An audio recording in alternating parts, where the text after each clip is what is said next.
Hello दोस्तों, bright campus के online platform पर आपका स्वागत है। जैसा कि आपको पता होगा कि हम लोग यूपी पुलिस के लिए एक सीरीज चला रहे हैं, जिस सीरीज में हमारा टारगेट यह है कि यूपी पुलिस में कहीं ना कहीं जीएस में आने वाले और रीजनिंग में हिंदी और जीएस, इन सभी मैथ के टॉपिक को कंप्लीट करते हुए हम लोग आगे बढ़ रहे हैं। जिनमें अभी हमारा वार जो चल रहा है वो कहीं ना कहीं जीएस पर लगातार चल रहा है।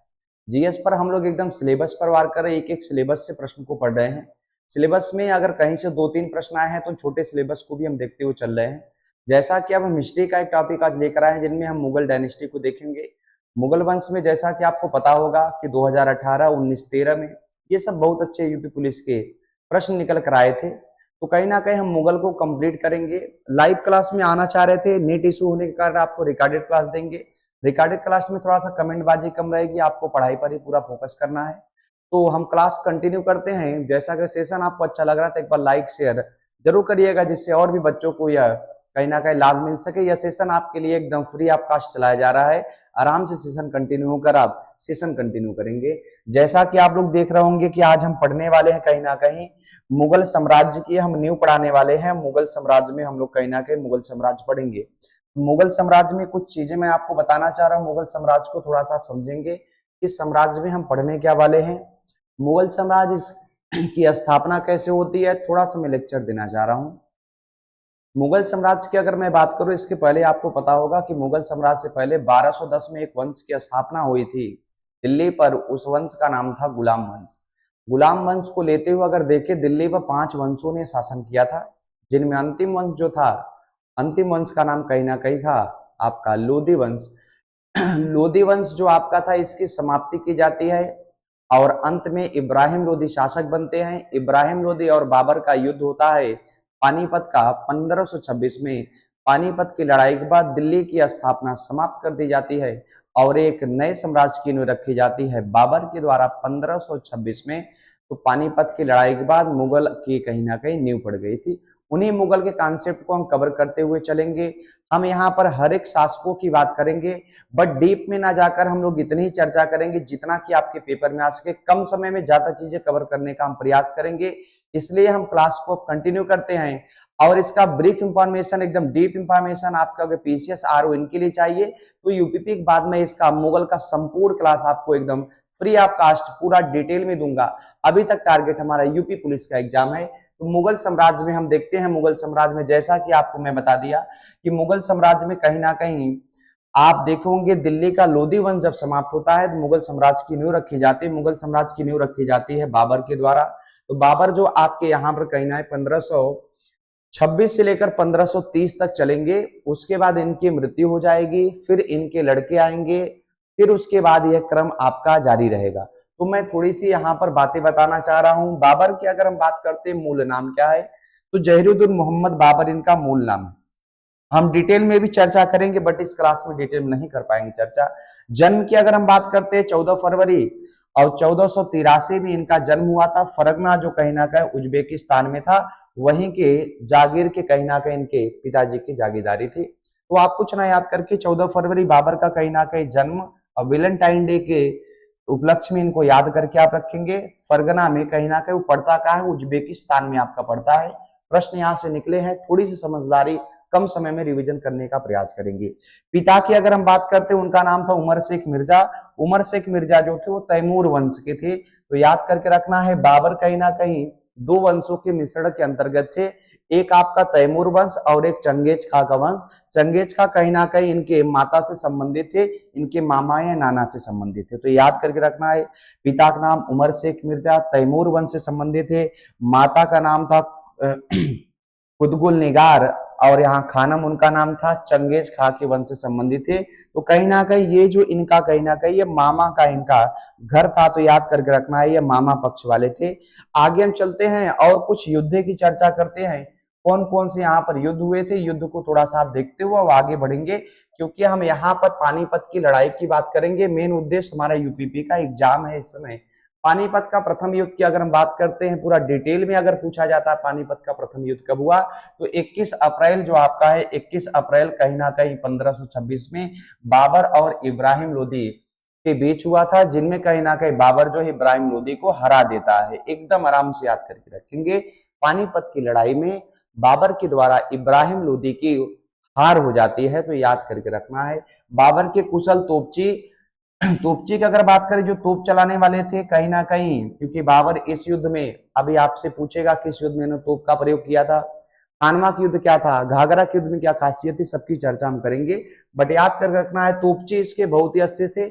एक उस्ताद अली था, एक मुस्तफा, ये दो इनके कहीं ना कहीं तोपची थे, जो कहीं ना कहीं इतिहास में रोल करते हैं तोपची के नाम से। तो याद करके रखना है, बाबर के जो कुशल तोपची थे उनका नाम था उस्ताद अली और मुस्तफा था। इस युद्ध में बाबर ने पहली बार तुगलकाओं पद्धति का प्रयोग किया था। ये पद्धति क्या होती है मैं आपको समझाना चाह रहा हूँ। ये पद्धति का आपका सीक्वेंस ये था, ये पद्धति में सैनिकों की यह व्यवस्था आपकी होती थी। इस प्रकार से सैनिकों को लगाया जाता था, जैसे कोई राजा सामने से आता था, सैनिक का आक्रमण इस प्रकार से होता था और उनको अपने युद्ध क्षेत्र में कहीं ना कहीं घेर लिया जाता था। तो इसको हम लोग बोलते थे तुगलकमा पद्धति। तो आप कुछ नहीं याद करके, केवल इतना याद करके रखेंगे कि बाबर ने किस पद्धति का प्रयोग पानीपत में किया। चलते हैं। बाबर ने अपनी आत्मकथा में कहा था, तुजु के बाबरी इनकी आत्मकथा थी। तो तुजु के बाबरी में इन्होंने कहा था कि सबसे पहले तुजु के बाबरी को याद करके रखना है कि तुजु के बाबरी में इन्होंने अपनी आत्मकथा पूरा लिखा था। कि आत्मकथा के अंतर्गत बाबर ने अपनी पूरी आत्मकथा लिखा था, जिसमें आप लोग देखे होंगे कि कंधार की बात, पंजाब की बात, क्योंकि आपको पता होगा बाबर का बचपन से सपना था कि यहाँ पर हम एक दिन शासन करेंगे। और सबसे पहले ये अपना आक्रमण, आपको पानीपत ही आपको पता होगा, बट बाबर सबसे पहले अपना आक्रमण कहीं ना कहीं कर चुका था। कहां पर? सबसे पहले पंजाब पर यह आक्रमण किया था, वहां से किला जीता था। बहुत पानीपत के बहुत साल पहले ही जीत चुका था। तो याद करके रखना है। बारूद का प्रयोग भेरा के किले में किया था। तो याद करके रखना है, पहली बार इन्होंने बारूद का प्रयोग अगर बात करता है तो याद करके ये पॉइंट भी रखना है। खानवा के युद्ध 16 मार्च, अब इनका दूसरा युद्ध आया है, याद करके रखना है। राणा सांगा से कहीं ना कहीं, राणा सांगा कौन है? राणा सांगा और जो आपके इब्राहिम लोदी होते हैं, इन्हीं के द्वारा कहीं ना कहीं, ये राणा सांगा चालबाज था, पूरा ही इब्राहिम लोदी के जो चाचा होते हैं उनसे मिलता है राणा सांगा। बोलता है क्या है कि बाबर का कहीं ना कहीं बुलाइए, युद्ध कराइए। इब्राहिम लोदी जैसे हार जाएगा, बाबर को कुछ पैसे देकर हम लोग भेज देंगे। बट बाबर एक ऐसा प्रतापी शासक, वो बोलता है हम यहाँ जाने वाले नहीं हैं। जितने लोग हमको बुलाए थे, चाहे इब्राहिम लोदी चाचा हो, चाहे राणा सांगा आप हो, आप हमसे युद्ध करेंगे और अगर युद्ध में हारा तभी मैं यहाँ जाने वाला, अन्यथा आप हार जाएंगे तो यहाँ पर। तो याद करके रखिए, उनको जब पराजित करता है तो युद्ध की बारी अब इनकी आ जाती है। तो खानवा का युद्ध आपका होता है 16 मार्च 1527, बाबर व मेवाड़ के राजा जो होते हैं राणा सांगा के बीच होती है। तो राणा सांगा के बीच जब होगी तो राणा सांगा कहीं ना कहीं इसमें हार जाते हैं। इस युद्ध के जीत के बाद बाबर ने गाजी की उपाधि धारण की। याद करके रखना, बहुत इंपॉर्टेंट प्रश्नों में है, बाबर ने गाजी की उपाधि किस युद्ध में धारण किया था?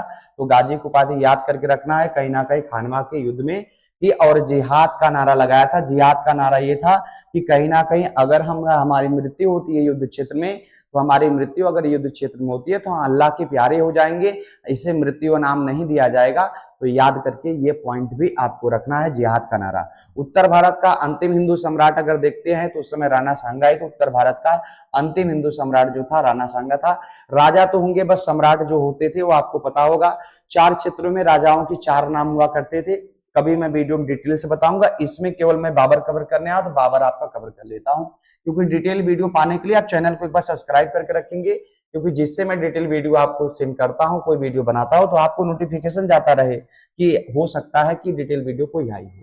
चंदेरी की अगर हम युद्ध की बात करते हैं तो चंदेरी के युद्ध जो आपका होता है 29 जनवरी 1528 को बाबर ने चंदेरी की मेदिनी राय को हराया था। तो याद कर रखना है, चंदेरी के युद्ध में कहीं ना कहीं 2 बंदे होते हैं, एक तो आपका बाबर होगा, एक मेदिनी राय जी होते हैं, दोनों लोग को यहाँ हराता है।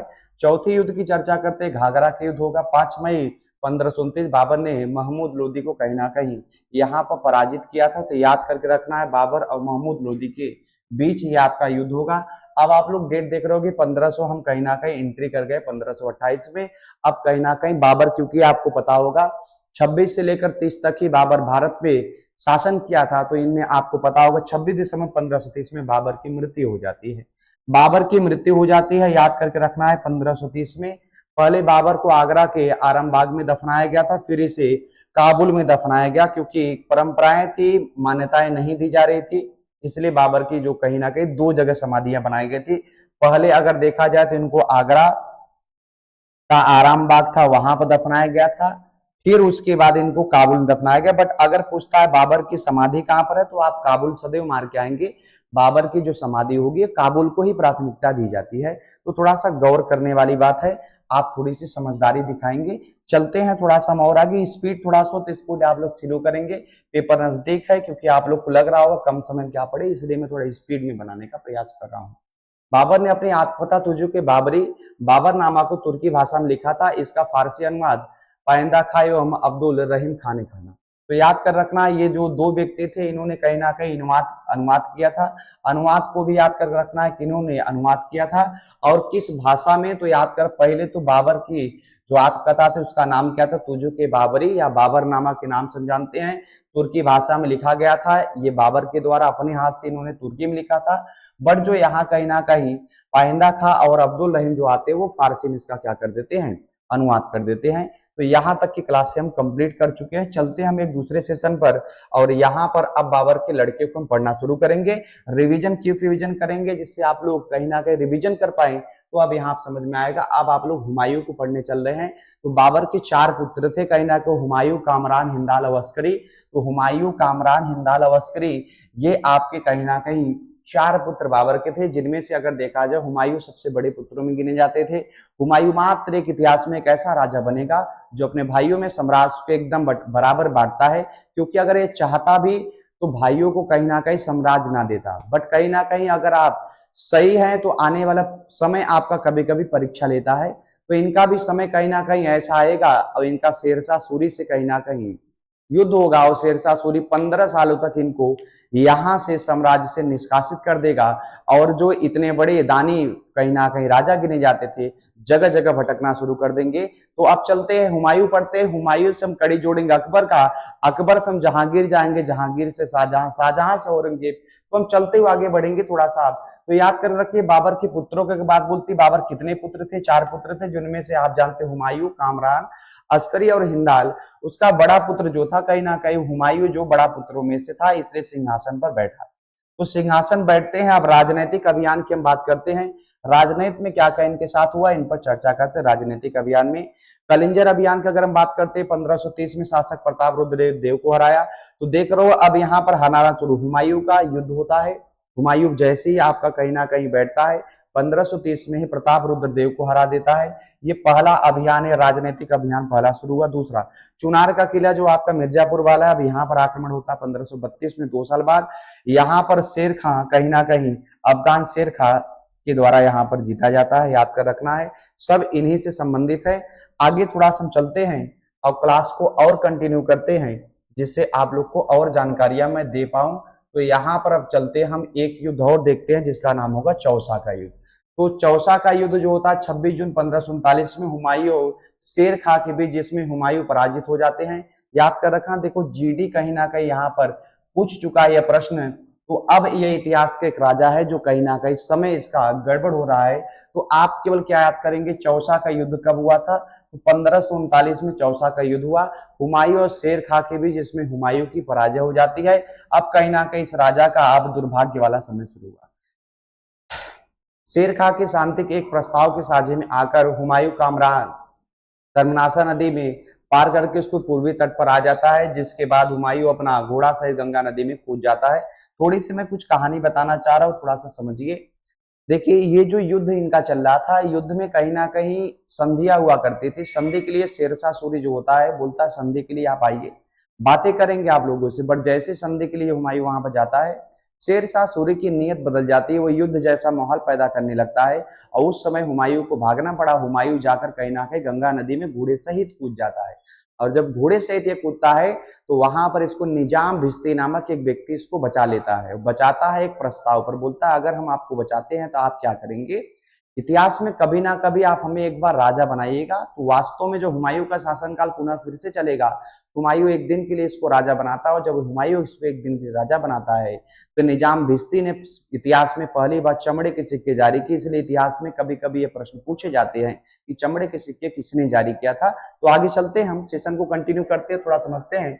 शेर खां के शांति प्रस्ताव में साझे में आकर हुमायूं कर्मनाशा नदी पार करके उसके पूर्वी तट पर आ जाता है, जिसके बाद हुमायूं अपने घोड़े से गंगा नदी में क्या करता है, कूद जाता है, और एक भिश्ती उसकी जान बचाता है। हुमायूं ने इस बदले में भिश्ती को एक दिन का बादशाह घोषित किया था। भिश्ती एक दिन का बादशाह बनता है जिसने चमड़े के सिक्के क्या कर दिए थे, जारी कर दिए थे।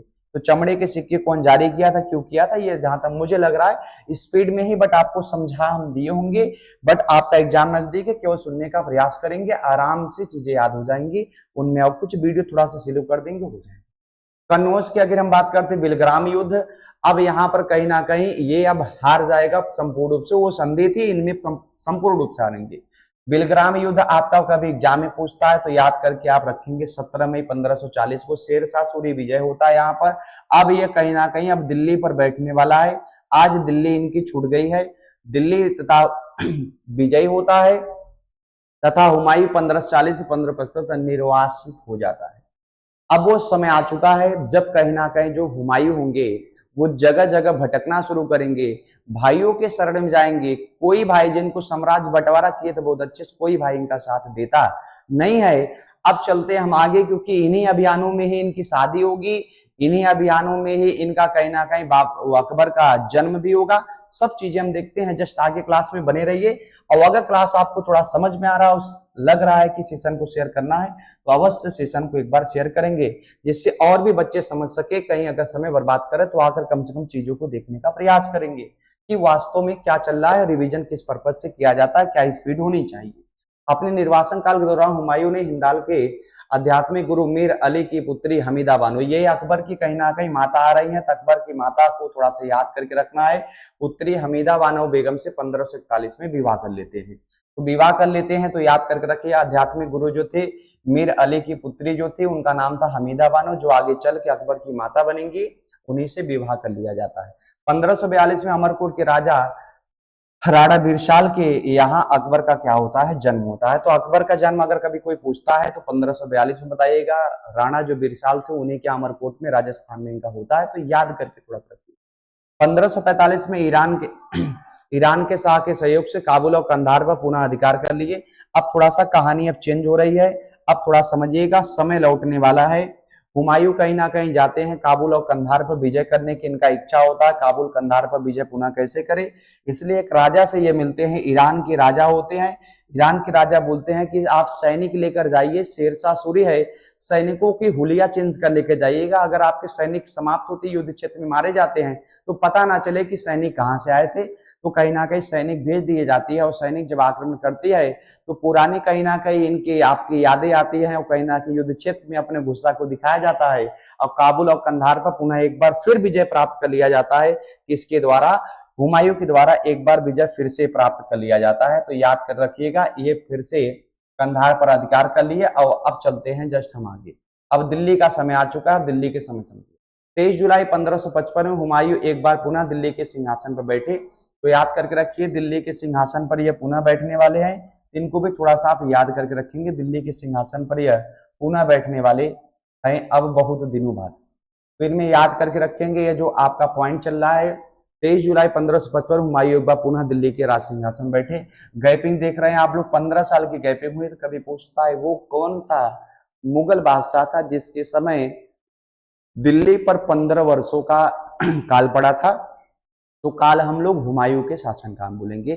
इंपॉर्टेंट टर्म को हम यूज कर रहे हैं। आरओ पीसीएस तक की अगर क्लास आपको प्री तक की चाहिए, मैं दूंगा फुल वीडियो, बट अभी तक का छोटे एग्जाम, ग्रुप डी आपका, एनटीपीसी हो गया, रेलवे का कोई एग्जाम हो गया, जीडी का हो गया, इन सब के एग्जामों के लिए वीडियो आपका रहेगा, बट टारगेट तो यूपी पुलिस है। हुमायूं ज्योतिष पर विश्वास करता था। अब थोड़ा समझिए, दिल्ली के राज सिंहासन बैठते हैं तो थोड़ा सा सुख भोगना शुरू करते हैं। आदमी जब कहीं ना कहीं फ्री होता है, पेट भर जाता है, तो यह धर्म कांड शुरू करता है। तो ज्योतिष पर विश्वास करते थे, इसलिए सप्ताह के 7 दिनों में 7 रंग। ये आपका जो प्रश्न है, ये कहीं ना कहीं यूपी पुलिस 2019 में पूछा गया एक प्रश्न है। तो गौर करिएगा कि कहीं ना कहीं वो कौन सा मुगल बादशाह था जो सप्ताह में 7 रंग के कपड़े पहनता था। तो याद कर रखना है, हुमायूं है, सप्ताह में 7 रंग के कपड़े पहनते थे। अब चलते थोड़ा सा आगे, 1556 में दिल्ली के दिनपना भवन में पुस्तकालय के सीढ़ियों से गिरने से इनकी मृत्यु हो गई। ये वीडियो 2000 कहीं ना कहीं 18 में पूछा था। तो दिनपना की कहीं ना कहीं जो भवन की सीढ़ियां थे पुस्तकालय के, वहीं से आ रहे थे। सीढ़ियों से जब गिरते हैं तो इनकी सीढ़ियों के गिरने से इनकी क्या हो जाती है, मृत्यु हो जाती है। तो आपको पता होगा कि यहां तक की कहानी हम हुमायूं की चीजें कवर किए हैं। चलते हम आगे, समय को बिना गवाए क्लास को कंटिन्यू यहां करते हैं। अब यहाँ पर कुछ इनके यहाँ के कुछ लोग थे, उनका कुछ कहना था। हुमायूं के बारे में कुछ शब्द बोले गए। बोला जाए तो कौन ऐसा व्यक्ति था जिसने बोला था हुमायूं जिंदगी भर लड़खड़ाता रहा, अंतिम उसकी मृत्यु हो गई। तो यहाँ पर लेनपुल नाम का एक व्यक्ति था, वो बोलता है हुमायूं जीवन भर लड़खड़ाता रहा और लड़खड़ाते लड़खड़ाते उसकी जान दे दी अपनी, इसकी मृत्यु हो गई। तो लेनपुल का कथन है, कभी एग्जाम में अगर आता है तो याद करके रखिएगा आप लोग। ठीक, एक बार सुने रहेंगे, ऑप्शन जब कभी दिखेंगे आराम से पीट देंगे। दिक्कत है कि सुने नहीं हो, बस मात्र इतनी सी कहानी है, तो थोड़ा सा समझदारी दिखाओगे, कोई दिक्कत नहीं आने वाली है। शेर शाह सूरी, अब हम थोड़ा सी बात कर लेते हैं। हम चलते मुगल शासकों को अवश्य पढ़ते। सूरी वंश में हम एंट्री इसलिए कर लिए कि शेरशाह सूरी की लड़ाई हुमायूं से थी। शेरशाह सूरी को समाप्त करने के बाद अकबर का पुनः हम टारगेट करके फिर अकबर को टारगेट करके जहांगीर के साथ हम आगे फिर बढ़ेंगे और ताजमहल तक की कवर, यहाँ की सीमाओं को हम कवर करेंगे। तो अब चलते हैं हम शेरशाह सूरी के अकॉर्डिंग। शेरशाह सूरी की अगर हम चर्चा करते थे, शेरशाह सूरी याद करके रखिएगा, इसका बचपन का नाम था सलीम। सलीम जो था कहीं ना कहीं एक बार शेर पर आक्रमण करता है और शेर को एक ही तलवार के भाज में 2 भागों में कर देता है। तो उस समय इसको गांव वाले ने उपाधि दे दिया, शेर खां की उपाधि। और जब ये सूरी वंश का संस्थापक होता है तो इसका नाम हो जाता है शेर शाह सूरी। तो याद कर रखिएगा, शेर शाह सूरी एक प्रतापी बच्चा, जीवन से लक्षण दिख रहे थे, वही जो है कहीं ना कहीं अभियान करके दिल्ली पर, याद कर रखिए शेर शाह सूरी दिल्ली पर एक समय था बाबर के समय में, बाबर के समय में यह दिल्ली पर काम भी कर चुका है, बाबर के सेनाओं में या कहीं ना कहीं सेनापति भी हो चुका है। और बाबर हमेशा ही समझाता था, बाबर हमेशा हुमायूं समझाता था, हुमायूं याद कर रखना, इस बिल्ली पर हमेशा ध्यान देना, कहीं ना कहीं ये हमेशा सोच रहा है राजा बनने की, तो हमेशा ही तुम एकदम स्वभाव से बहुत सीधे साधे हो, कहीं आप तुम्हें दिक्कत ना कर दे। तो कहीं ना कहीं शेरशाह सूरी का भी एक सपना था दिल्ली शासन करने का, तो 15 साल कहीं ना कहीं सपना पूरा किया गया है। याद कर रखिए 15 साल तो पूरा नहीं चले, बट इनके वंशज कहीं ना कहीं 15 सालों तक यहाँ पर थे। तो शेरशाह सूरी की हम बात करते 1540 से 1545। मूल नाम जो है इनका था कहीं ना कहीं सलीम, या तो आप बोल सकते हैं फरीद खां। सलीम अभी आपके एक और नाम मिलेगा सलीम की, अगर हम बात करते हैं तो सलीम और शेखों के नाम से अभी जाने जाएंगे जहांगीर भी, बट याद कर रखना सलीम और फरीद इन्हीं के नाम से जाना जाता है। फरीद आपके एग्जाम में थोड़ा ज्यादा आता तो याद कर रखना है। शेरशाह सूरी की अगर हम बात करते हैं बचपन का या मूल नाम क्या था, फरीद। पिता का नाम था हसन खां, जौनपुर के जागीरदार थे, तो याद कर रखना पिता का नाम हसन खां था जो जौनपुर के जागीरदार थे। चौसा बिलग्राम युद्ध में हुमायूं हराया। अभी मैं आपको हुमायूं की जब पढ़ा रहा था चौसा बिलग्राम की चर्चा किया था, किनमें युद्ध हुआ था। 1545 में कलिंजर किला बारूद में इसकी मृत्यु हो गई। देखो 1545 में कलिंजर के किला बारूद में इनकी मृत्यु क्यों हो जाती है, ये गए थे पूरा बम और बारूद का निरीक्षण करने के लिए, और दुर्भाग्य से कहीं ना कहीं बम और पटाखे में अपने आप से प्राकृतिक रूप से ब्लास्ट होता है जिनमें इनकी मृत्यु हो जाती है, या मृत्यु स्वयं हुई है, कोई इनको मारने वाला नहीं है। तो याद करके रखेंगे 1545 में कलिंजर किला बारूद में इनकी मृत्यु हो जाती है। अब देखते हैं कि शेरशाह सूरी की देन क्या है, शेरशाह सूरी ने भारत में क्या क्या दिया है, क्या इनकी देन है। तो हम थोड़ा सा देखते हैं इन्होंने क्या क्या चलाया और क्या हमको यहाँ मिला। तो शेरशाह सूरी की हम देन की बात करते हैं। कौन से सिक्के इन्होंने जारी किए, चांदी की सिक्का रुपया जो 100 आपका 18 गेम तांबे और होता है, इनको भी याद करके रखिएगा। चांदी का सिक्का रुपया जो आपका है, रुपया की बात करें 180 ग्रेन का, तांबे के सिक्के की बात करते दाम आपका 380 ग्रेन चलाया था। तो याद करके रखिएगा पहली बार अगर मुगल में, हाँ अगर बात करते हैं मुगल वंश जहां शासन कर रहा था वहां पर कौन सा अगर राजा आया था तो उसका नाम शेरशाह सूरी, चांदी के सिक्के को चलाया था। स्वयं को अगर देखते हैं, स्वयं का मकबरा सासाराम बिहार में बनवाया, तो ये कहीं ना कहीं मृत्यु से पहले ही अपना मकबरा बनवा के रखा था कि हमारा कहीं ना कहीं शव वहीं पर रखिएगा। दिन पनाह को तुड़वाकर किला कुरहान मस्जिद बनवाया था, तो याद करके मस्जिद को भी थोड़ा सा गौर करिएगा। शेरशाह ने भूमि को माप के लिए गजे सिकंदरी आपको होता है, सिकंदरी गज ने गजे सिकंदरी ए शान डंडे का प्रयोग करवाता था। तो एक लठ हुआ करता था, लठ का मतलब आप समझ रहे होंगे, एक बांस की बड़ी लठ होती थी, उसी से भूमि की पैमाइश की जाती थी। तो इन्हीं के शासनकाल में यह भी बना था, तो थोड़ा सा गौर करिएगा। इसने पश्चिम सिंधु नदी से लेकर बंगाल के सोनार गांव तक पहुंचने वाले पुरानी सड़क को ग्रांड ट्रंक रोड, तो ग्रांड ट्रंक रोड आपके पेपर में आया भी था, तो थोड़ा सा गौर करिएगा। ग्रांड ट्रंक अगर हम रोड की बात करते हैं बहुत अच्छे प्रश्नों में गिना जाता है, तो थोड़ी सी समझदारी तो आप लिखाएं। इसने आपकी पश्चिम सिंधु नदी से लेकर, तो सिंधु से अगर हम बात करते हैं जो आपका बंगाल का पूरा एरिया है, सिंधु से लेकर बंगाल के एरिया सोनार गांव तक, पहुंचे, पुरानी सड़क जो आपका है उसका मरम्मत करा के ग्रांड ट्रक रोड को पुनः शुरू करवाया, जिसे प्राचीन समय में उत्तरा पथ भी कहा जाता था। प्राचीन में बहुत सारे राजा इस पथ का कहीं ना कहीं जीर्णोद्धार कराए थे। तो उत्तरा पथ ही जो आपका है जो ग्रांड ट्रक रोड के नाम से जाना जाएगा। तो याद करके थोड़ा सा रखिएगा, पेपर में आता है क्रम, थोड़ा सा याद कर रखिए।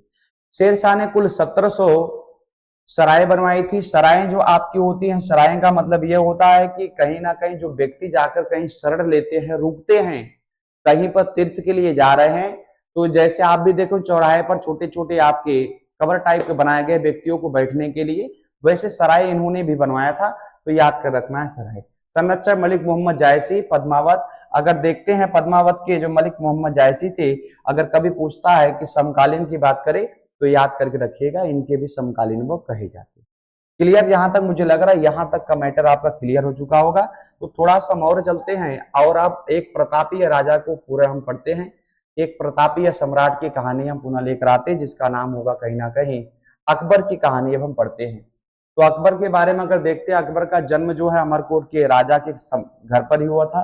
मैं आपको हुमायूं नहीं बताया, अकबर का जन्म अमरकोट के राजा जो बिरसाल होते हैं, बिरसाल के ही महल में होता है और 15 अक्टूबर 1542 को हुआ था। ये मैं आपको बहुत पहले ही बता चुका हूं, ठीक है।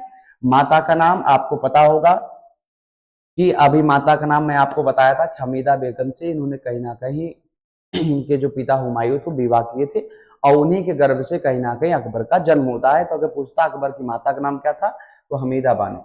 1551 में गजनी के सूबेदार बनाया गया एवं उसका संरक्षक मुनीम खां बना तथा हिंदाल की पुत्री रुकैया बेगम से क्या कर लिया, शादी। हिंदाल आपको पता होगा कहीं ना कहीं इनके चाचा थे, उन्हीं की पुत्री रुकैया बेगम से शादी किया था। मुख्यतः अगर हम अकबर की बात करें तो अकबर की मुख्यतः 3 शादी हुई थी। पहली शादी तो कहीं ना कहीं रुकैया से की जाती है। दूसरी शादी कहीं ना कहीं आप लोग देखे होंगे हमीदा, जो आपके हमीदा बानो थे, इन्हीं से परिचित कहीं ना कहीं थी, जो इन्होंने ही कराया था। वो कहीं ना कहीं एक क्षत्रिय राजा की पुत्री थी, जिनका नाम आप लोग हरखाबाई जोधाबाई के नाम से जानते होंगे। और एक कहीं ना कहीं और इनकी पत्नी के रूप में अंत में जाना जाएगा। जो तीसरी पत्नी होंगी उनको भी आप याद करके रखेंगे। जो इनके यहाँ नवरत्नों में एक इनके नवरत्न होते हैं, उन्हीं के कहीं ना कहीं शादी करते हैं। वह शादी को मैं बताना भी चाह रहा हूँ, वह शादी कौन सी थी, क्यों थी, तो थोड़ा सा मैं समय लेकर आपको ये समझाना चाह रहा हूँ। तो यहाँ पर थोड़ा सा आप समझदारी दिखाओगे, मैं पूरी चीजें समझाना चाह रहा हूँ, एक सेकंड लीजिए।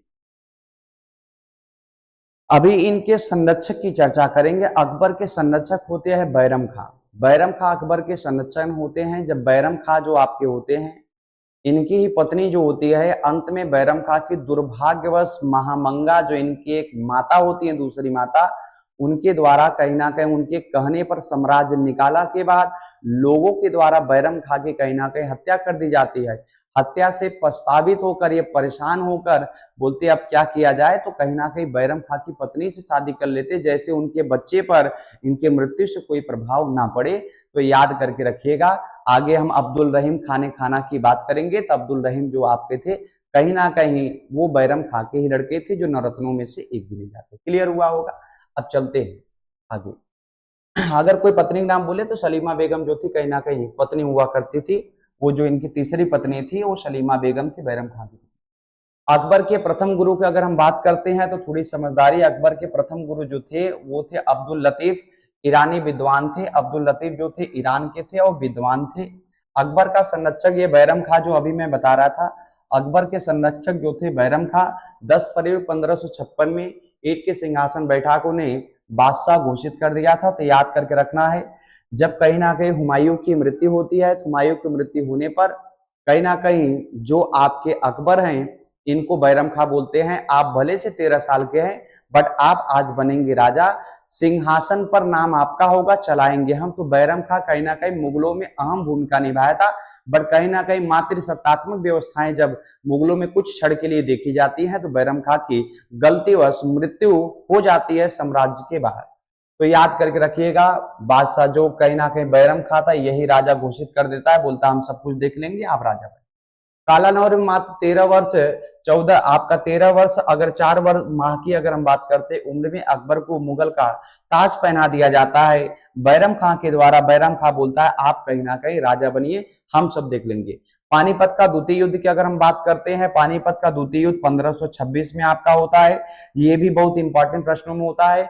युद्ध अकबर कहीं ना कहीं हेमू के बीच होता है, अकबर और हेमू के बीच जो युद्ध होता है पानीपत का द्वितीय युद्ध के बीच होता है, जिसमें कहीं ना कहीं अकबर जीतता है। बट इनमें पूरा पूरा सपोर्ट और सहयोग की मैं बात करूं तो सहयोग जो किए थे बैरम खां के सहयोग से हेमू को हरा दिया जाता है। बट उस समय राजा नाम मात्र के अकबर थे, इसलिए बोला जाता है कि अकबर जो थे कहीं ना कहीं उन्होंने इनको हराया था। तो आप समझ सकते हैं अकबर की एज ही क्या होगी। हाँ, राजा होने के नाते बोला जाता है उन्होंने हराया था। पानीपत का द्वितीय युद्ध होता है जिसमें कहीं ना कहीं अकबर की क्या हो जाती है, विजय होती है। इस युद्ध को देखा था कौन, तो आरिफ कंधारी ने कहीं ना कहीं इस युद्ध को देखा था। तो कहीं ना कहीं इतिहासकार होते हैं, लिख देते हैं। बैरम खां को धामा अनंगा नहीं, उनका नाम था महामंगा। महामंगा जो आपके थे, इनकी एक माँ बोल सकते हैं आप, सौतेली माँ बोल सकते हैं। तो कहीं ना कहीं बैरम खां की जो धाम आए थे महामंगा के कहने पर मक्का भेज दिया गया कहीं ना कहीं बैरम खां को। तो याद करके रखिएगा, बैरम खां को धामा महामंगा के कहने पर मक्का भेज दिया गया। कहानी में समझाना चाह रहा हूं, अकबर की जो धामा थी उनको बस यही सब लगता था। उनका एक लड़का था, उनको लगता था मेरा लड़का है राजा बन जाए आने वाले समय में। और जब तक कहीं ना कहीं बैरम खां है तब तक अकबर को कोई हटा नहीं सकता और राजा हमारा लड़का नहीं बन सकता। तो कहीं ना कहीं अकबर के माइंड में यह भर दिया जाता है कि आने वाले समय में बैरम खां राजा बनना चाह रहा है। तो लोगों साम्राज्यवासियों को लगता है कि वास्तव में कहीं ऐसा ना हो जाए। और जब सभी लोग बोलने लगते हैं तो अकबर के भी माइंड में आता है कहीं बैरम खां राजा तो नहीं बनना चाह रहा है, इसलिए बैरम खां को साम्राज्य निकाला दे दिया जाता है महामंगा के कहने पर। वही स्लाइड में लिखा गया, थोड़ा सा समझ लेंगे आप लोग। हम चलते हैं थोड़ा सा और आगे और अगले पॉइंट को कवर करते हैं। देखिए, बैरम खां जैसे साम्राज्य के बाहर जाता है, लोगों से मुगलों के दौरान बहुत ही दुश्मनी थी और लोग इसका फायदा उठाते। 1561 में मुबारक द्वारा बैरम खां की क्या कर दी जाती है, हत्या कर दी जाती है। बेचारा मुगलों के लिए इतना सब कुछ किया था, ये ना होता तो मुगल उसी दिन समाप्त हो जाता जो हुमायूं की हत्या हुई थी। तो याद करके रखिएगा, कहीं ना कहीं ये सब सारी चीजें हैं। हत्या कर दी तथा उसकी विधवा पत्नी सलीमा बेगम से कहीं ना कहीं अकबर ने निकाह कर लिया। ये उनकी तीसरी पत्नी है जो मैं अभी आपको कहानी में बताया था। तो यह निकाह कर लेता है, शादी कर लेता है तथा उसके पुत्र अब्दुल रहीम खान खाना को गोद ले लेता है और उनको कहीं ना कहीं खाने खाना की उपाधि दे देता है। खाने खाना की उपाधि देकर बोलता है आप शासन में कहीं ना कहीं कोई दिक्कत नहीं, अब आप राजा की लड़के हैं, बैरम खां की मृत्यु हो गई कोई बात नहीं है, बट आप लोग को कोई दिक्कत नहीं होगी, आपकी मम्मी शादी कर ले और आपको खाने खाना की उपाधि हम दे दिए। तो याद करके रखिएगा, उस समय की ये कहानियां है, राजा कुछ भी कर देते हैं। 1560 से 62 तक श्रवण शासन तथा पेटीकोट सरकार रहा। बोला क्या जा रहा है कि ये कहीं ना कहीं मुगलों का जब शासन चलता है 1560 से 1562 की टाइमिंग को बोला गया कि पेटीकोट प्रथा। पेटीकोट प्रथा के लिए परेशान ना होइएगा, इसमें कहने का मतलब है कि अकबर ने कोई काम नहीं किया। अकबर का पूरा समय महिलाओं के बीच व्यतीत हुआ था। कहीं ना कहीं यह साम्राज्य में लीन थे, सामाजिक और राजनीतिक कोई काम नहीं किए थे। तो इसलिए अकबर का कुछ डेट होता है, यह 2 साल की डेट आपकी पड़ती है जिनमें पेटीकोट प्रथा बोली जाती है कि यह साम्राज्य महल के अंदर ही थे और कोई काम नहीं किए थे। तो याद करके रखिएगा कि यह पेटीकोट प्रथा क्या होती है। थोड़ी सी समझदारी दिखाएंगे, कोई दिक्कत नहीं है। सिले सिले क्लास आपको कभी लगाएंगे, बहुत आनंद आएगा। इतिहास है, बहुत आनंद देगा, बट कभी एकांत में हम मिलेंगे, बहुत ही आनंद देगा। बट अभी हम लोग का पेपर है तो बिना देखते हो हम लोग आगे बढ़ते हैं। प्रमुख कार्य की अगर बात करते हैं, जिन अकबर की कहानी पढ़ रहे थे प्रमुख कार्य, तो 1500 अगर हम 62 की बात करते हैं, दास प्रथा को कहीं ना कहीं समाप्त कर दिया। दास प्रथा गुरुजी क्या होती है, थोड़ा सा जल्दी जल्दी समझो। दास प्रथा की अगर हम बात करते हैं, दास प्रथा क्या होती है तो उसको समझो। दास प्रथा की अगर हम चर्चा करते हैं तो दास प्रथा होती थी जैसे कोई व्यक्ति हमारे यहाँ रुककर हमारा ही काम करे, उसको भरपाई के रूप में हम कोई चीज ना दे। अर्थात अकबर बोलता है कि दास प्रथा को मैं समाप्त करता हूं, कोई व्यक्ति कार्य करेगा, अपना वेतन लेगा, भुगतान लेकर अपने घर जाएगा, आप क्या नहीं रुकने वाला। दासों को कोई नहीं रख पाएगा अपने यहाँ, याद करके रखना। दास प्रथा समाप्त कर दी जाती है। तीर्थ यात्रा के कर को देखते हैं, तीर्थ यात्रा कर भी कर दिया जाता है समाप्त। तीर्थ यात्रा पर कर समाप्त कर देगा, अभी औरंगजेब आ रहा है, सब लागू कर देगा। 1564 में जजिया कर समाप्त कर देता है। सर जजिया कर क्या होता है? कर तो 3-4 प्रकार के थे, अभी मैं आपको जजिया समझाऊंगा। ये गैर मुस्लिम कर था। अगर कोई भी व्यक्ति जजिया कर तभी देगा जब वह कहीं ना कहीं मुगलों के एरिया में रहे। मुगलों के एरिया में अगर कोई रहता है और मुस्लिम धर्म नहीं अपनाता है, हिंदू बने रहने के लिए उसको टैक्स देना पड़ेगा। अगर आप मुगलों के क्षेत्र में रहकर और अपने आप को हिंदू बोलते हैं तो आपको टैक्स देना पड़ेगा।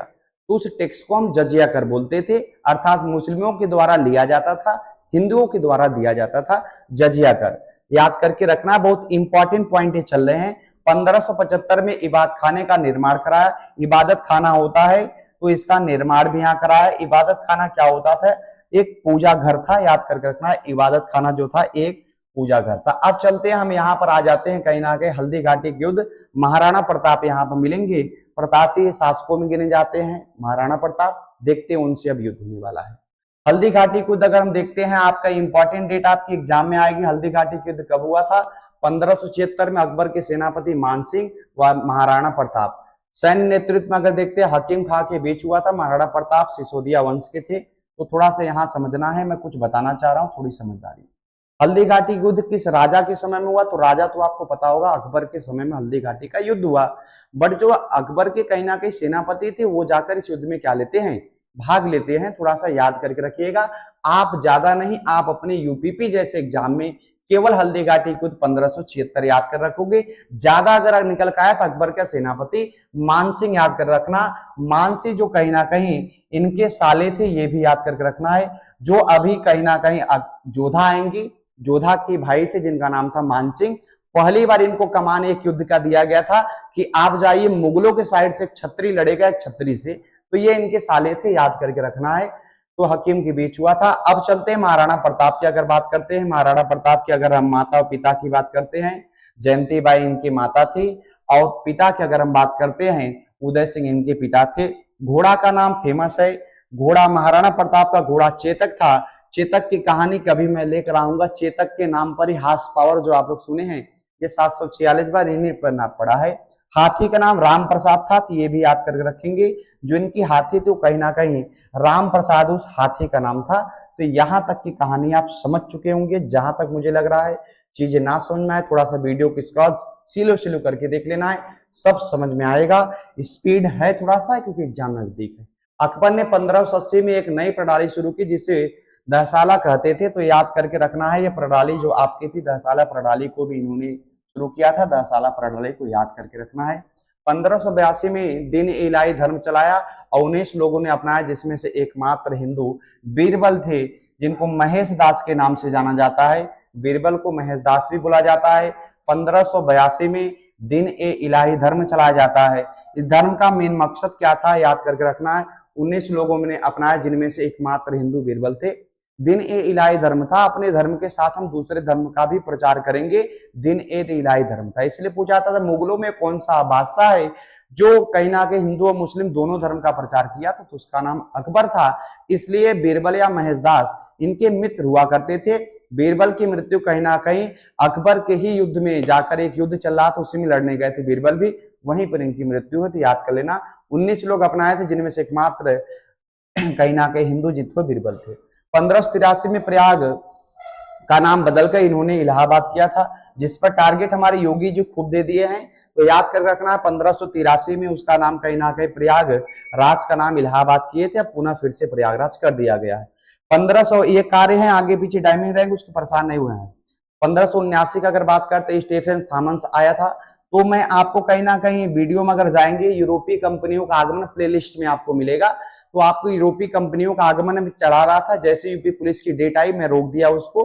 तो यूपी पुलिस के जो आपके टॉपिक है उन्हीं के साथ आप कहीं देखें यूरोपीय कंपनियों का आगमन, जो जो कंपनियां पांच के पांचों आए, तो सभी कंपनियों की मैं चर्चा किया हूं।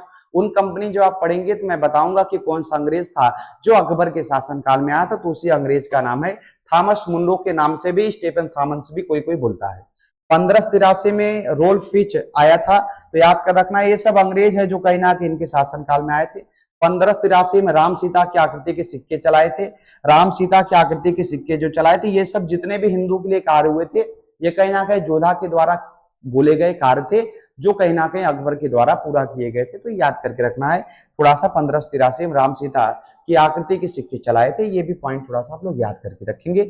चलते हैं हम थोड़ा सा और आगे चलते हैं, सैन्य अभियान की चर्चा करते हैं।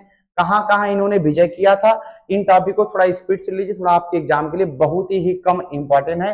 चलते हैं थोड़ा सा आगे। सैन्य अभियान की अगर हम बात करते हैं तो 1561 में मालवा विजय इन्होंने किया था। अगर कभी पूछता मालवा विजय कब किए थे, 1561 में। 62 में आमेर जो आपका होता कछवाहा शासक भारमल जो होती है, या भारमल की ही पुत्री होंगी, भारमल की ही पुत्री होंगी, जिनका नाम होगा जोधाबाई। जोधाबाई जो आपकी होंगी राजा भारमल की क्या होंगी, पुत्री होंगी, इनके ऊपर आक्रमण करता है। अकबर के अधीनता सर्वप्रथम स्वीकार करने वाले शासक थे राजा भारमल जो थे, अकबर की अधीनता कहीं ना कहीं स्वीकार किए थे। भारमल ने अपनी पुत्री हरखाबाई, जिनको आप जोधाबाई के नाम से जाते हैं या तो मरियम मुज्जवानी का नाम भी जाना जाता है, तो याद कर रखना है, राजा भारमल की पुत्री हरखाबाई थी, जोधाबाई, मरियम मुज्जवानी का विवाह अकबर से हुआ।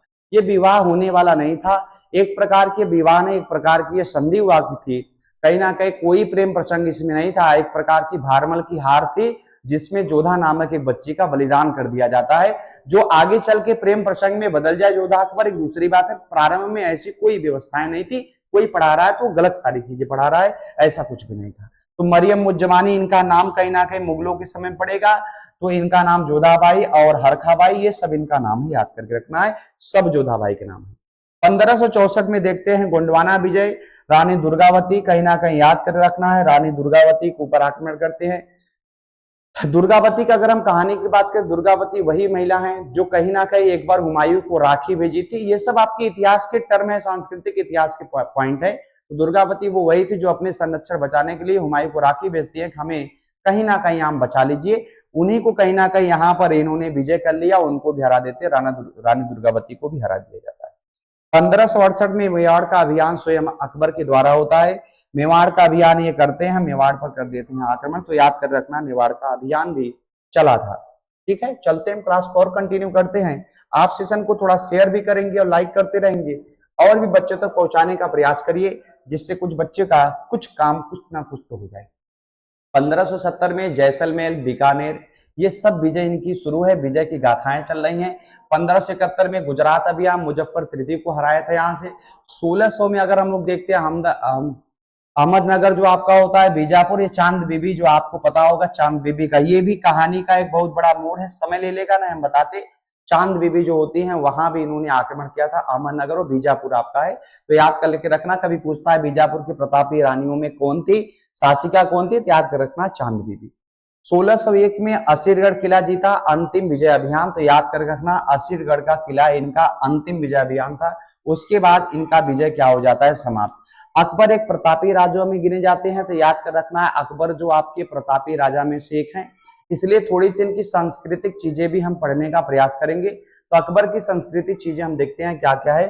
अकबर का स्थापित कला की अगर हम बात करते हैं, इन्होंने क्या क्या चीजें बनवाई थी, अब हम थोड़ा सा चर्चा करते हैं। जहांगीर की अभी से चर्चा करेंगे, ये सब ऐसे शासक है जिन्होंने इतिहास को में अपने आप को बने रहने के लिए कुछ चीजें बनवा के गए थे। तो फतेहपुर सीकरी की स्थापना की थी 1571 में, राजधानी बनाया। 1585 में लाहौर को, तो याद कर रखना है लाहौर जो आपकी कहीं ना कहीं अंतिम बनाते हैं, पहले इनकी जो राजधानी वो राजधानी बनाई जाती है फतेहपुर सीकरी को। फतेहपुर सीकरी आगरा, फतेहपुर सीकरी को कहीं ना कहीं थोड़ा समझिए। फतेहपुर सीकरी को 1986 में यूनेस्को की विश्व धरोहर सूची में शामिल किया गया है, तो याद करके रखिएगा, थोड़ी सी समझदारी। फतेहपुर सीकरी कहीं ना कहीं वो सांस्कृतिक रूप से बहुत प्रसिद्ध है, जिसको यूनेस्को की सूची में शामिल कर लिया गया है। शेख सलीम चिश्ती की दरगाह, मरियम व बीरबल की कोठी, जोधाबाई महल, ये सभी इन्होंने बनाया है। शेख सलीम कौन थे, थोड़ा सा हम बताना चाह रहे हैं। शेख सलीम चिश्ती कहीं ना कहीं एक दरगाह पर एक मौलवी हुआ करते थे, जिन्हीं के आशीर्वाद से आने वाले समय में जोधा के जो बच्चे नहीं हो रहे थे, जोधा के 2 बच्चे होते हैं, जिनमें शेख सलीम चिश्ती के यहाँ ही उनके 2 बच्चों का जन्म होता है, जिनमें से एक बच्चे की अंत में रुकैया बेगम ले लेती है, पालन पोषण ठीक से नहीं होता, उनकी मृत्यु हो जाती है। बट दूसरा बच्चा जो होगा शेख सलीम के नाम पर ही उसका नाम सलीम रखा जाएगा, जो आगे चल के आप लोग उनको जहांगीर के नाम से जानेंगे। तो थोड़ी सी समझदारी यहाँ दिखाएंगे। हम चलते हैं थोड़ा सा और आगे। शेख सलीम चिश्ती की दरगाह, मरियम और बीरबल की कोठी, जोधाबाई, ये सभी जितने भी इमारतें हैं सबको इन्होंने बनवाया था। आगरा का किला का निर्माण अगर कभी पूछता है तो याद कर रखिएगा, ये आगरा का किला का निर्माण जो आपका है, ये जो किला आपका है याद करके रखिएगा, हम ताजमहल की चर्चा नहीं कर रहे हैं, हम आगरे के किले की हम बात कर रहे हैं। ठीक है,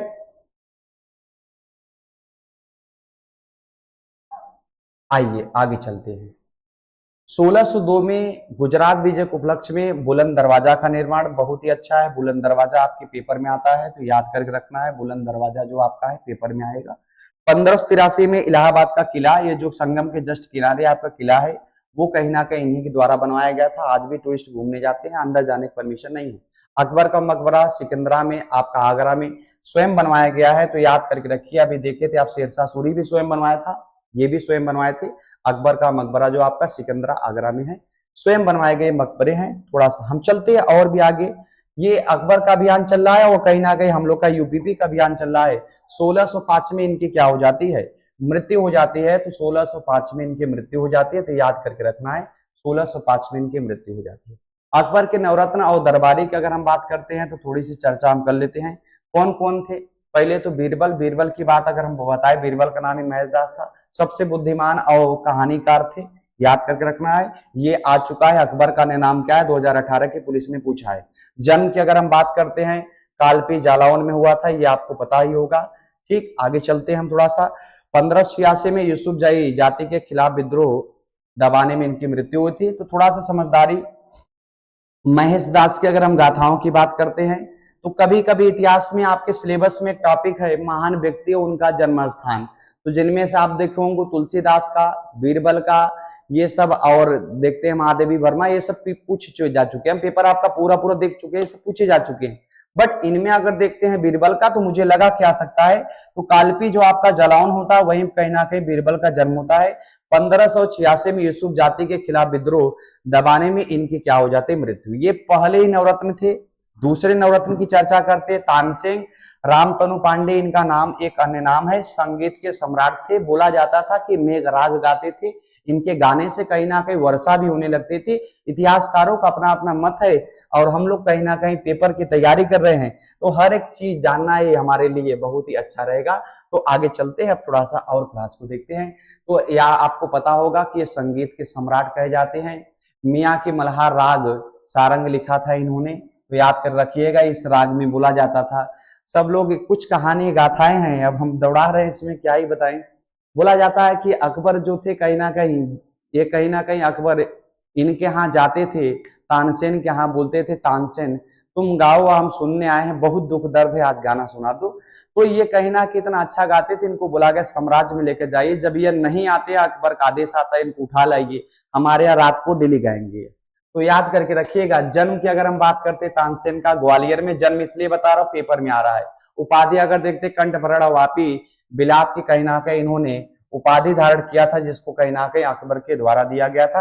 अकबर बोलता था आप बहुत ही अच्छा सुरीली आवाज निकालते हैं, इसलिए कंठभरणवाड़ी की आपकी कहीं ना कहीं हम उपाधि देते हैं। अगर देखते हैं अगले सेनापति ये मानसिंह होते हैं। मानसिंह की बात मैं बताया था, मानसिंह कहीं ना कहीं ये साला है, तो याद करके रखना ये साले हैं, कहीं ना कहीं ये जो आपके जोधाबाई थे उन्हें संबंधित है। आमेर के राजा भारमल के पौत्र तथा भगवान दास के पुत्र थे, तो याद करके रखना है भगवान दास के पुत्र थे, तो ये भी याद कर रखना। आमेर वही जोधा का घर जो आपका है।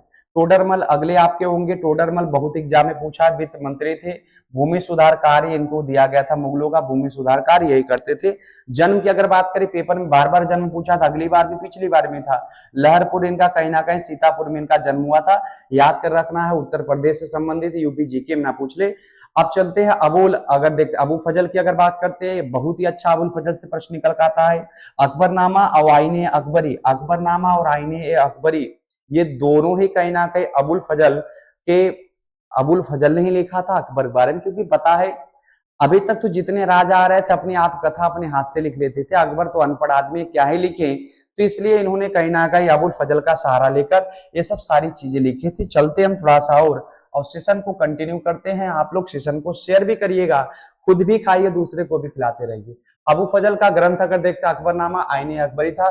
फैजी आपके 9 नंबर को होंगे। फैजी अब्दुल फजल के बड़े भाई थे और इन्हें महाभारत गीता की फारसी अनुवाद किया, तो याद कर लेना, इन्होंने महाभारत और जो आपकी गीता का फारसी अनुवाद किया था अकबर को बताने के लिए। अकबरनामा ग्रंथ भी इन्होंने ही लिखा था, तो याद कर रखना। बहुत अच्छे प्रश्न हैं। हकीम हुकम जो आपके थे, ये भी नवरत्नों में से एक थे, और नवरत्न है, बट उनसे हमारा कोई भी कार्य नहीं है, आप आगे बढ़ोगे, इतना नवरत्नों पर आप नहीं जाओगे, कोई नहीं है, थोड़ा थोड़ा हम बातें बता देते हैं, बट उनमें इतना नहीं जाना, जो इंपॉर्टेंट है उन्हीं को देखकर आगे बढ़ चलना है। मुल्ला दो प्याजा जो आपके थे सलाहकार थे, ये बताते थे कब कौन सी चीज करना उचित रहेगा। मुल्ला दो प्याजा। अब्दुल रहीम खाने खाना, कहीं ना कहीं बैरम खां के ये पुत्र थे, इन्होंने तुर्की में लिखा था बाबरनामे का फारसी में अनुवाद किया था।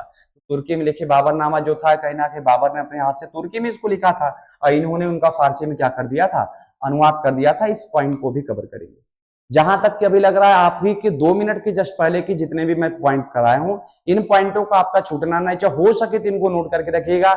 यहां से प्रश्न मैं 23 तारीख को 12:30 बजे मैं लेकर यहां से प्रश्न आपसे जरूर मिलूंगा, और यहां से प्रश्न वास्तव में आए होंगे तो आप देखिएगा, कहीं पछतावा ना हो कि हमारी चीजें छूट गई सर, हम भी क्लास में बने रहे होते तो हमारा सही होता, तो ऐसा पछतावा आपको ना हो, इसके लिए थोड़ा सा क्लास में बने रहना, क्लास को शेयर करते रहना।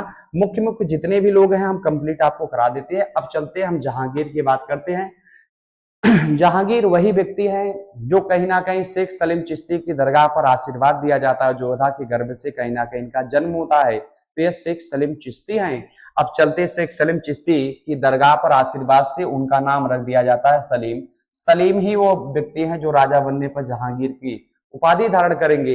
1605 से 1627 से डेट याद कर रखना। पेट के एग्जाम में आया था, इस एग्जाम में भी आ सकता है। पेट के एग्जाम में ज्यादातर प्रश्न एग्जाम आपके टाइमिंग से थे, तो याद करके रखना है। जहांगीर के काल में चित्रकला का स्वर्णिम युग कहा जाता था। जहांगीर जो आपका काल था इनका, चित्रकला के प्रेमी थे और जगह जगह चित्रकारों को अपने यहाँ निवास देते थे। जो चित्रकार इनका नहीं सुनता था वो आ जाते थे। ये ऐसे ऐसे चित्रकार जहांगीर के शासन काल में थे, वो कहीं ना कहीं वो अगर चित्र को देख ले तो बता देते थे इसका हाथ कौन, पैर कौन, मुंडी कौन बना। ऐसे ऐसे चित्रकार हुआ करते थे, अपनी अपनी एक्सपीरियंस होती है हर क्षेत्र में। जहांगीर के काल को चित्रकला का स्वर्णिम युग कहा जाता है। यूपी पुलिस 2019 का पेपर री एग्जाम वाला आपको अवश्य देख लेना है। फिर देखते हैं 1606 में भाई खुसरो के साथ विद्रोह होता है, जिसमें खुसरो का साथ 5वें गुरु अर्जन देव ने दिया था, इसलिए जहांगीर ने अर्जुन देव की मृत्यु कर दी। थोड़ा सा समझना, मैं समझाना चाह रहा हूँ। 1606 में कहीं ना कहीं ये खुसरो, मैं समझाना चाह रहा हूं, थोड़ा समझना। अकबर का अकबर एक विवाह करवाते हैं जोधा के कहीं ना कहीं भाई, जोधा के भाई जो होते हैं उन्हीं की पुत्री होती है, उनका नाम होता है मानबाई। मानबाई से जहांगीर की शादी अकबर और जोधा करा देते हैं। इसलिए उनको लगता था मुगलों का और क्षत्रियों का प्रेम प्रसंग हमारे जैसा ही अच्छा ही हमेशा चलेगा, ये उनकी एक सोच थी। इस सोच के देखते हुए मानबाई की शादी कराते। मानबाई का ही लड़का है जो कहीं ना कहीं साम्राज्य में बोलता है हमारा हिस्सा लगाइए आप, हमारा हिस्सा साम्राज्य में अगर आप नहीं लगाते मैं विद्रोह करूंगा। तो जहांगीर से कहीं ना कहीं वो साम्राज्य मांगता है, बोलता है पिताजी हम विद्रोह करेंगे। कहीं ना कहीं मुगल और छत्री का ही कहीं ना कहीं वो लड़का था। वही आपका खुसरो है जिसका साथ अर्जुन देव दे देंगे, और अर्जुन देव की जहांगीर क्या करा देता है। आप लोग कमेंट में लिखेंगे अर्जुन देव सिखों के आज ऑफलाइन क्लास में कवर करा रहा था सिलेबस, तो ऑफलाइन क्लास में सिखों के 5वें गुरु आप बताएंगे कौन थे और क्या किए थे। तो मुंह से मेरे उत्तर ही निकल चुका, क्या करें। चलिए आगे चलते हैं। तो साथ विद्रोह हुआ जिसमें खुसरो का साथ 5वें गुरु अर्जुन देव दे दिया, इसलिए कहीं ना कहीं अर्जुन देव की मृत्यु दंड दे देता है, उनकी हत्या करा दिया जाता है। याद करके रखिएगा। अब चलते हैं प्रेम प्रसंग की बात करते हैं। लाडला है तो प्रेम तो करेगा ही, जिसके पास समय ही ना वो प्रेम क्या करे। और जहांगीर और नूरजहां कहीं ना कहीं अनारकली जैसा प्रेम प्रसंग तो है ही, कहीं ना कहीं गाथाओं में गिने जाते हैं। नूरजहां की अगर हम बात करते हैं तो नूरजहां को थोड़ा आप समझेंगे। नूरजहां 1622 अपने विवाह के कुछ वर्षों पश्चात नूरजहां एक गुट बना लेती हैं, जिसे गुटागुट भी कहा जाता है, गुटागुट कहा जाता है। थोड़ा समझना क्या गुट है इनका। नूरजहां की अगर हम बात करते हैं, नूरजहां का इसके पहले विवाह हो चुका था और इनकी एक पुत्री भी थी। बट कहीं ना कहीं अकबर अपने समय में जब अकबर थे तो अकबर अपने यहाँ नाच गाने के लिए लोगों को बुलाते थे दूर दूर से। उन लोगों में से नाचने वाली ही एक बच्ची हुआ थी जिसका नाम अनारकली था। अनारकली नाचती थी। कहीं ना कहीं जब इसको देखते हैं जहांगीर तो जहांगीर इससे स्नेह करना शुरू कर देते हैं। अकबर के द्वारा रोका जाता है कि अकबर बोलता है नाचने वाले से तुम विवाह करने वाले हो। ये बोलते हैं हाँ नाचने वाले से विवाह करेंगे। बोलते साम्राज्यवासी क्या बोलेंगे, तो बोलते जो भी समझे। इसलिए ईंट में एक बार इनको जुड़वा दिया जाता है। बहुत अच्छा प्रेम प्रसंग है। अब क्या ही इस समय प्रेम प्रसंग बताएं, चलते हैं आगे। अब चलते हैं, यहाँ पिता की बात करते हैं। यहाँ पर ग्यास बेग कैना के अनारकली के पिता होंगे ग्यास बेग। इत्मादुद्दौला उनका अन्य नाम है। माता का नाम अस्तमत बेगम। इत्र जो आपकी फूलों से बनाती थी, परफ्यूम बनाना ये जानती थी।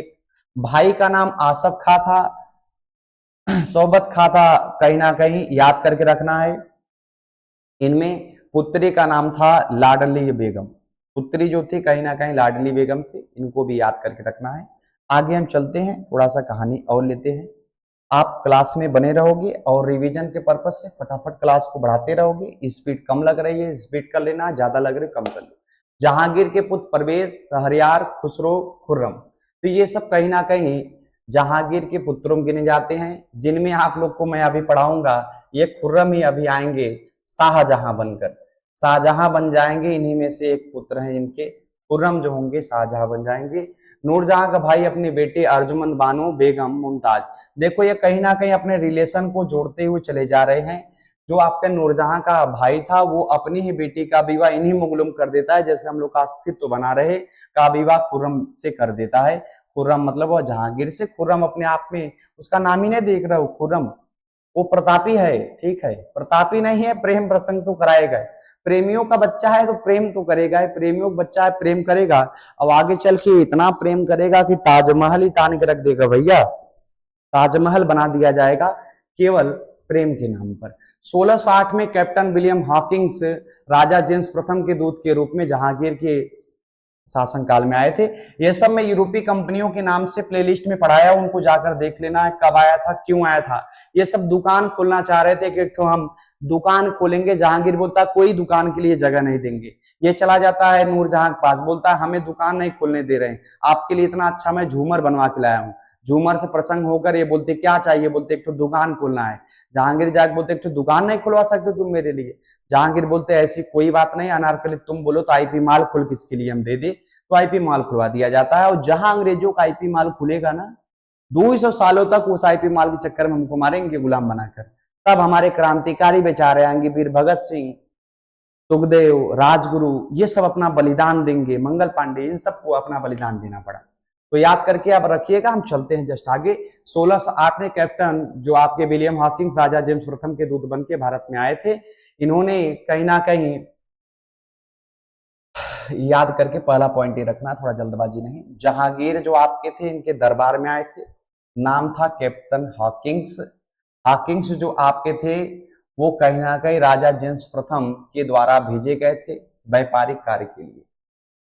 अब कहीं ना कहीं जब इनसे प्रसन्न हो जाते हैं जहांगीर नूरजहां के कहने पर, तो याद करके रखना, नूरजहां या अनारकली के कहने पर तो इनको 400 मनसब तथा फिरंगी खां की उपाधि प्रदान कर देते हैं। बोलते हैं फिरंगी खां है यह, फिरंगी खां, इतना फिरंगी खां है पूरा भारत उड़ा देंगे ये लोग, इतनी फिरंगी खां है। 1600 अगर 2 में देखते हैं, जेम्स प्रथम का दूसरा दूत आता है, पॉलकियन आया था, ये एग्जाम में नहीं आया है, छोड़ दो इसको। ये आपके एग्जाम में बार बार आता है, Thomas Roe, sir Thomas Roe. 1615 में सर टॉमस रो जो आता है ये आता है। जहांगीर की अगर हम बात करते हैं, रक्षाबंधन त्योहार मनाया जिसे निगाह ए दस्तक कहा जाता है। रक्षाबंधन का त्योहार जहांगीर के द्वारा मनाया जाता है, तो याद करके रखना है। जहांगीर ने न्याय की जंजीर बनवाई थी जिसे घंटियां बधी होती थी। जहांगीर बोलता था न्याय किसी की ना बोले, ये घंटी तब तक बजाते रहना है जब तक तुम्हें न्याय ना मिल जाए।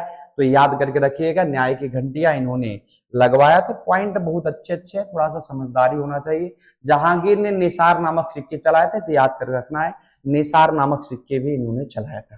ठीक है, चलते हैं हम थोड़ा सा और आगे। अब चलते हैं, अब चले जाते हैं हम लोग, पढ़ते हैं। अब आ गए हम लोग एक और आशिक की चर्चा करते हैं। ये भी अपने आप में बहुत खतरनाक आशिक होंगे, कहीं ना कहीं ताजमहल बना दिया जाएगा।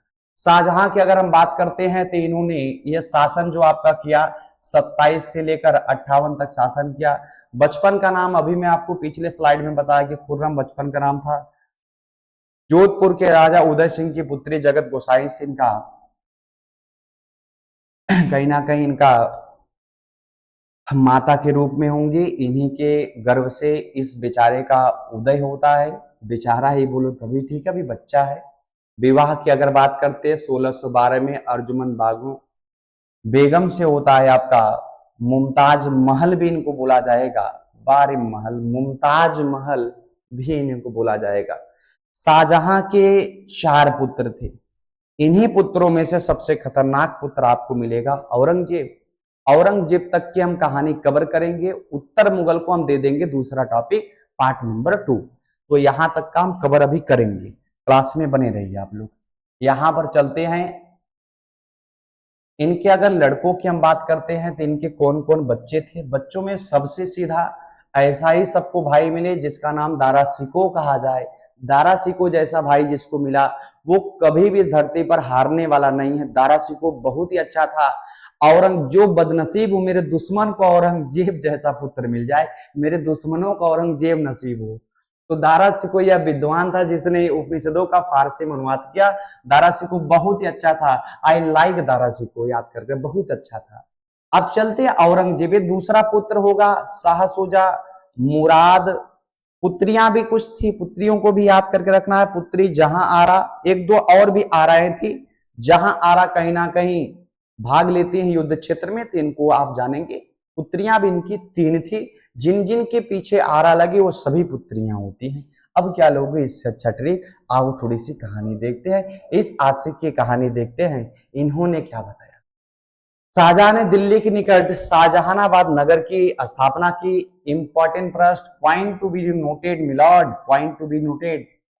तथा अपनी राजधानी आगरा से दिल्ली स्थानांतरित की। याद करके रखना है, ये लोग राजधानी आगरा ही बनाए थे, ये दिल्ली राजधानी बनाने वाला है। इसने लाल किला, दीवान आम, दीवान खास का निर्माण कराया। दीवान ए खास जिसमें इनके मेहमान बैठेंगे, दीवान आम जिनमें जनता के लोग जो आएंगे फरमान मांगने वो बैठेंगे। लाल किला आपका मोदी जी को दे दिया गया कि आप झंडा फहरा लीजिए। विश्व प्रसिद्ध मयूर सिंहासन का निर्माण और लाल किले की कहीं ना कहीं स्थापना किया गया है। देख रहे हो वीडियो 2018 में पूछा है। मयूर सिंहासन याद करके रखिए। अलाउद्दीन खिलजी का समय जब चलता है, लाल पढ़ाए होंगे ऑफलाइन में कभी, आप लोग को ऑनलाइन में भी कभी पढ़ाएंगे। अलाउद्दीन खिलजी का वही सेनापति जिसका नाम था मलिक काफूर। मलिक काफूर लेकर आता कोहिनूर हीरा, वही कोहिनूर हीरा आते आते आज शाहजहां समझ में आया है। और उत्तर मुगल जैसे पढ़ाएंगे, देखना कोहिनूर हीरा लेकर भागेगा, बताना कोहिनूर हीरा कौन लेकर भागेगा। तो अब समय आ जाता है। विश्व प्रसिद्ध जो मयूर सिंहासन था, आज ब्रिटेन वाले अपने पास रखे। बोला था मैं परसों मोदी जी मांग के लाइए, मोदी जी अभी तक लाए नहीं। और उसके लाल किला की स्थापना कहीं ना कहीं इन्होंने करवाया था, याद करके रखना है। आज भी हमारा कोहिनूर हीरा कहाँ है सब पता है, बट कोहिनूर हीरा कैसे मांगे, इतनी पावर होनी चाहिए हम लोग को मांगने के लिए। अंग्रेज हैं, बता दे रहे हैं। आज भी हम लोग के साथ बैठ के खाना खाएंगे, गुलाम का चांस बना गुलाम बना लेंगे। बहुत जल्दी हो सकता है हम लोग गुलाम बन जाए, कोई मैटर नहीं है। शाहजहां का राज्याभिषेक आगरा में हुआ। पॉइंट नंबर पहला याद करके रखना है। 1628 में राजधानी आगरा को बनाया। अब 38 में ले जाकर राजधानी दिल्ली को बना लेगा। 33 में अहमदनगर की को यहां पर कहीं ना कहीं इन्होंने जीता है। 1636 में गोलकुंडा को जीता, याद करके रखना, इंपॉर्टेंट। अब्दुल शाह। गोलकुंडा अपने आप में चांदी के लिए प्रसिद्ध थी और हीरे के लिए। अब्दुल शाह का वजीर मीर जुमला ने कोहिनूर हीरा शाहजहां को दिया था, याद करके रखना कुछ पॉइंट। ठीक, आगे चलते हैं। अब पता चला होगा कोहिनूर हीरा कहां से आया कहां था, मैं आपको ये भी बता दिया हूं। मिलते हैं कभी ऐसे क्लास में जिस क्लास में थोड़ा सा हम दोनों फ्री रहे, उस समय एग्जाम का सीजन ना रहे। तख्ते ताउस, रत्नों से जड़ा हुआ सोने का सिंहासन पर शाहजहां बैठता था, इसे तख्ते ताउस कोहिनूर नामक हीरा जड़ा हुआ था। वही जो हीरा है तो इसमें जड़ दिया जाता है तख्ते ताउस में। शाहजहां ने सिजदा परंपरा को समाप्त कर उस स्थान पर चरा तस्लील का प्रथा प्रारंभ किया। सिजदा क्या था, राजा के पास जाएंगे, हाथ पीछे रहेगा, सलामी करेंगे, सिजदा सिजदा। तो ये सिजदा परंपराएं थी, याद करके रखना है। सिजदा परंपरा कहीं ना कहीं शाहजहां ने बोला समाप्त करिए, आपके चराह तस्लीम की प्रथा प्रारंभ करिए। तलाह तस्लीम का मतलब है तस्लीम हो, तस्लीम हो, तस्लीम हो। बड़े मित्र हमारे हुआ करते थे यार मुस्लिम में, तब दूर हो गए, पता नहीं कहां गए, हम ही दूर चले गए। शाहजहां की अगर बात करते कालीन विदेश यात्री की अगर हम बात करते हैं, ये फर्जी पॉइंट कहाँ से आ गया यार, टाइपिंग मिसप्रिंट है। इटली का अगर देखते हैं निकोलस, मनुष्य, पीटर मुंडी, फ्रांस से, ये सब जितने थे विदेश यात्री हैं, याद करके रखना है। कालीन विदेशी यात्री जो आपके थे, तो कालीन भैया यहाँ क्या कर रहे हैं, विदेश यात्री उस समय जो भी आते थे वो कपड़े के लिए आए हैं, याद करके रखना। कालीन यहाँ टर्म दिया गया है, किताबों ने छापा होगा, वह फर्जी किताबों ने छापा है। कपड़े का व्यापार होता था, कालीन को आप पूरा पूरा ना बोलो। इटली से अगर हम बात करते व्यापार के, निकोलस आपके मनुची तथा पीटर मुंडी, फ्रांस से आपके ट्रेवनियर और फ्रांसिस बर्नियर, ये सब कहीं ना कहीं कुछ व्यापारी थे जो उस समय शाहजहां के समय व्यापार करते थे, याद करके रखिएगा। शाहजहां के दरबारी कवि की हम बात करते, थोड़ा सा समझदारी प्रश्न यहाँ छुपे है। दरबारी कवि की बात करते हैं पंडित जगन्नाथ, गंगा लहरी, रस गंगाधर, इन्हें महाकवि राय की उपाधि भी मिली है, याद करके रखना। यहाँ पर हमीद लाहौरी, पादशाहनामा, अबुल कालीन, सुंदरदास, चिंतामणि, कबीरदाचार्य, ये सब जितने भी थे सब इनके दरबारी कवि हुआ करते थे, तभी ये दरबारी कवि हैं, इनको भी याद करके रखना। जहांगीर के काल में स्थापित कला का स्वर्णिम काल कहा जाता है, स्थापित कला स्वर्णिम काल। अब आ जाते हैं हम ताजमहल को। कोई पत्थर से ना मारे मेरे दीवाने को, आइए। अरे तुम का ही परेशान करके रखे हो यार, स्लाइडर सुनते सुनते एकदम आगे पीछे कर रहे हो। ताजमहल देखते 1631 से 1653 1983 में यूनेस्को में शामिल किया गया है। Point to be noted, Taj Mahal को यूनेस्को में शामिल किया गया है। डिजाइन किसने किया था, डिजाइनर जो आपके थे उनका नाम था अहमद लाहौरी। कौन थे जिन्होंने निर्देश दिया था, ईसा खां, इन्होंने बताया था ऐसे बनेगा। शाहजहां के समय संगमरमर पर चित्रादुरा और रंगीन पत्थर की जड़ाई का काम बहुत लोकप्रिय था। देख रहे हो पेट 2022 क्या पूछा था, ये पेट है जो आपका कहीं ना कहीं आप लोग देने गए थे। पेट से बड़ा याद आता है, ऐसा ऐसा पेट पेपर बनाता है, मजा आ जाता है। दिल्ली में लाल किला और जामा मस्जिद का निर्माण बहुत इंपॉर्टेंट है। लाल किला जामा मस्जिद कहाँ है, दिल्ली में, किसने बनवाया है, शाहजहां ने। आगरा के किले में दीवान ए आम, दीवान ए खास, ये दोनों कहीं ना कहीं एक नाम नॉर्मल से व्यक्ति के लिए था और एक खास व्यक्तियों के लिए था। शाहजहां ने आगरा में मोती मस्जिद का निर्माण करा। ये सब आपकी पेपर है, याद कर रखना, आपके पेपर में आए हुए प्रश्न है, मैं टाइप कराया हूं सब कुछ, तो याद करके इनको रखना, क्योंकि उद्देश्य भी है कि जिस दिन आपकी कहीं ना कहीं पेपर आपका हुआ, पूरा स्क्रीनशॉट लेकर आपसे मिलेंगे कि आपको हम क्या क्या पढ़ाए थे। और अब चलते हैं हम औरंगजेब की चर्चा करते हैं। औरंगजेब का शासनकाल शुरू। उपनाम की अगर बात करते हैं, जिंदा पीर था, जिंदा पीर था, कहीं ना कहीं नहीं अपने भाई हुआ ना अपने कहीं ना कहीं पिताजी का होता है, इसलिए इसको जिंदा पीर कहते हैं। जन्म 1618 में उज्जैन के निकट दोहद नामक स्थान पर हुआ। माता का नाम मुमताज महल था, याद कर रखना है, मुमताज महल। पत्नी जो थी दिलनास बानो बेगम, राबिया और दुर्रानी इनका नाम था, ये भी याद करके आप रखेंगे। बीबी का मकबरा औरंगजेब के शासनकाल में औरंगाबाद में बनाया गया था। पुत्र का नाम अगर हम बात करते हैं, पुत्र की अगर हम चर्चा करते हैं तो पुत्र था आजम शाह, बनवाता है जिसे दक्षिण भारत का ताजमहल या ताजमहल की फुअर नकल कहा जाता है। तो थोड़ा समझना, भारत का अगर देखते हैं ताजमहल या तो ताजमहल का एक भद्दा सा नकल किया गया है, फुअर नकल भी इसको कहा जाता है, याद करके रखना। कभी कभी एग्जामिनर का मूड घूमेगा तो ऐसे प्रश्न कराएगा, आपसे ना छूट पाए ये हमारी उम्मीद है, इसलिए मैं इनको भी टाइप करा। जिसे दक्षिण भारत का ताजमहल कहा जाता है, फुअर है। पुत्री का अगर बात करते हैं, मेहरुनिसा जो कहीं ना कहीं पुत्री थी, मेहरुनिसा। सिखों के 9वें गुरु जो तेग बहादुर की हत्या करवा देता है, याद करके रखना। नवरोज उत्सव जो आपका चल रहा था, बलबन ने शुरू किया था, बलबन के द्वारा शुरू नवरोज उत्सव के इन्होंने कर दिया बंद। बोलते नवरोज उत्सव अब नहीं होगा। जिंदा पीर है, अगर कोई खिलाफ गया ना छोड़ेगा नहीं। थोड़ा सा जाइएगा आप लोग प्लेलिस्ट में, वहां पढ़ा होगा यूरोपीय कंपनियों का आगमन, उसमें पढ़िएगा, फुल डिटेल आपको देने का प्रयास किया, तब समझ में आएगा वास्तव में अंग्रेजी से कितना डरते थे। संगीत, नाचना गाना तथा झरोखा दर्शन को बंद करवा दिया। बोला ये अपने आप में कहीं ना कहीं बताना चाह रहा था कि मैं बहुत ही प्रतापी राजाओं में से एक हूं, हर चीज एकदम साइलेंट मोड में कर देता है। 1665 में मंदिरों को तोड़वाने का आदेश, ये शुरू हो गया इनका काम दूसरे धर्म को समाप्त करने का। काशी विश्वनाथ, सोमनाथ मंदिर सब थोड़ा थोड़ा तोड़वाना अब शुरू।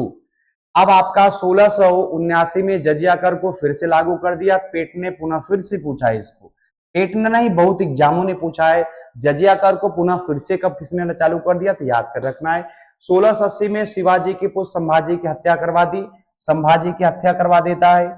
आगे चलते 1686 में आदिल शाह से बीजापुर ही जीत लेता है। 1687 में गोलकुंडा को पुनः फिर से एक बार जीत की जाती है।